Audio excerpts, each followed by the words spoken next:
Hi, I'm Stephen Ham from Archery Supplies, and today I want to talk about a local shipment I just had come in. Now, I do this from my business perspective, so people get an idea about stuff because people ask me lots of questions. I try and do videos to tell you how business works and how it works for me. So at the start of last year, in September last year, I ordered a whole bunch of stuff from Zhangxing Archery in China. So Zhangxing Archery makes bits of foam, they make bow cases, they make bows, compounds, recurves, accessories, and bits and pieces, right? So September last year, I ordered a whole bunch of stuff. I think I paid for it in January, so it's $100,000. $100,000 worth of stuff. I'm going to say I've dealt with Zhangxing for a number of years, and we bring about 2 containers in a year to Australia from Zhangxing, okay? So January I pay $100,000 for the container. They then make all the stuff, and then I think they ship around March, because there was a Chinese New Year in there where everyone in China just takes a nap for 2 weeks. They watch the moon or something. Something goes on, and so they'll take a holiday for a couple of weeks. And then they come back, and I think they then loaded the container and off it set sail in March, coming to Australia. Well, it made Adelaide last week. So it's the middle of June. It's the middle of June and it made Adelaide. All right, so $100,000 worth of stuff. I'm about to get it cleared customs.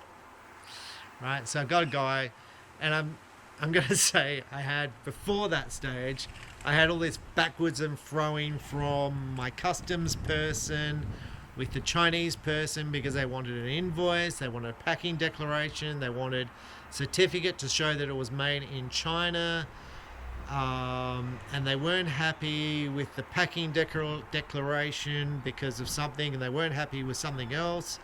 And this went backwards and forwards for about a week.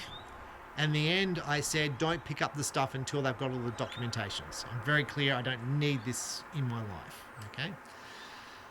So anyway, so I was like, you've got a complete itemized invoice of every product coming. Every box inside the container says what's inside each box. So it's like box 97 has this stuff in it, box 98 has this stuff in it, box 100's got this stuff in it, right? So that's what they have. But then they also need it summarized and by tariff codes and all that sort of stuff, right? Anyway, eventually I get annoyed, and I say to the guy, look, I was like, no one else has needed this. Anyway, then they were like, that's okay, we'll put it through. Then the customs guy last week goes, there's some slingshots in there. And I'm like, slingshots are fine. So the little rubber band thing, that's fine. He goes, no, it's a prohibited weapon. And I'm like, no, the one with the arm brace is a prohibited weapon. No, the arm brace is illegal.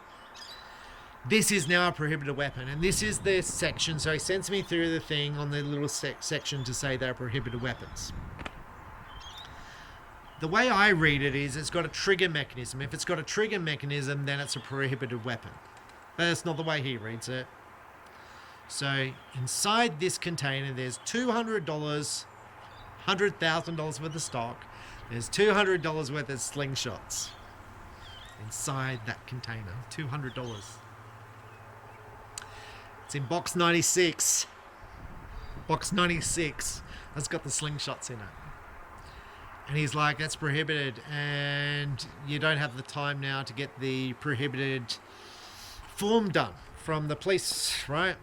Now, you're allowed to sell slingshots, okay? You're allowed to sell them, but I was unaware that there's a prohibited thing with slingshots. Now, the other problem was I imported ball bearings in the same shipment. So the little metal things, ball bearings, you know what they are. The thing is, if you import ball bearings with slingshots, they're regarded as projectiles, like bullets, not ball bearings. So I was thinking they're going to come in as ball bearings, but no, they come in as projectiles. Bullets! Prohibited weapons. I'm like, they're ball bearings. He's like, no, because they come in with the slingshot, so therefore they're projectiles. So if I bring in ball bearings without slingshots, they're ball bearings. But if I bring them in with slingshots, then they're bullets. Just to be clear. Okay? So I also need a permit to import projectiles, which are in box 66 and box 67. The ball bearings are valued at $50. So I've got $250 worth of stuff in this $100,000 worth of container that I need a permit that I don't have. And it's on the docks and it needs to be cleared today. Now they normally pre-clear stuff. So it's normally pre-cleared 3 weeks before it gets into Australia. And maybe it hasn't actually hit Adelaide, but I think it has.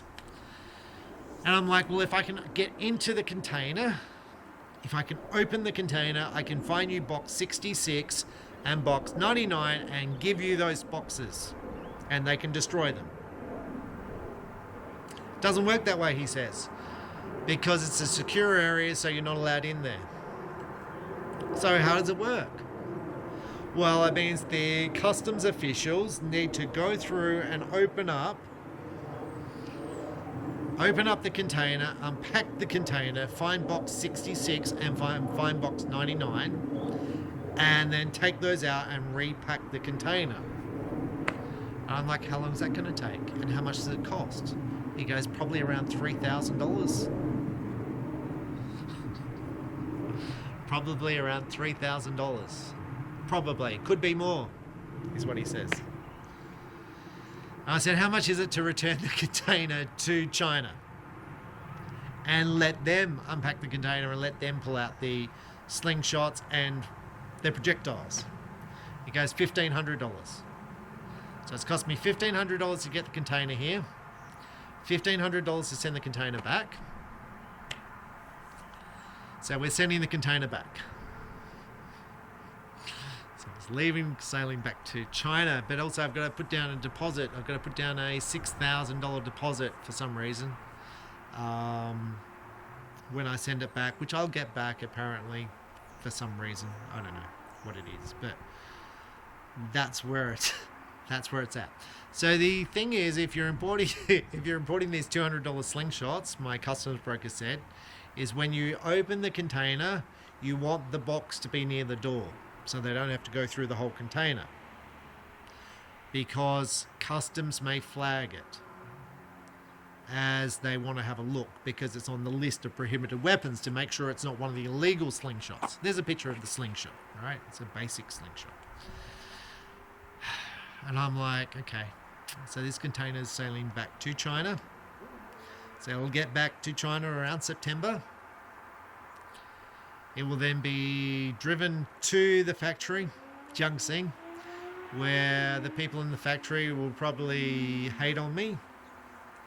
They'll unpack the container, find box 99 and 66, take out box 66 and 99, repack the container, readjust the invoice, readjust the packing declarations, and send it again. So that container should be here around Christmas. So my $100,000 that I paid for in January, start of January, I will get the stock around Christmas, so about 1 year. So that's that story. I've been importing stuff for years and years, like 40 odd years. That's the first one to ever go back. I have lost shipments before, which we've spoken about. You know, we've lost with UPS, we lost UltraView, I've lost stuff from overseas. I've lost shipments before, right? But I've never had them go back. So, anyway, it is what it is. That's the story. So it takes a while. It takes a while from the time they make it to the time they ship it. And part of that process is speeding that up, because you need to speed it up, because I can't sell the products until they're in my store, and I can't order more products until I sell those products. So it's a circle. The faster the manufacturer can make the products and get them out the door and get them to Australia, and the faster I can sell them, the faster I can order more. Right? So that's the circle. And that's how long it takes. So I'm going to say one other thing. With their container, from the time it hits Australia, if it gets delivered to me, there's another cost of about $1,000 from getting it from the port to my place, because it goes on a truck. And there's some port associated charges as well. But they were the rough charges, which was a bit disappointing, but that's the end of that story. So that's that container going back. Anyway, I'm Stephen Han. Thanks for watching. Bye.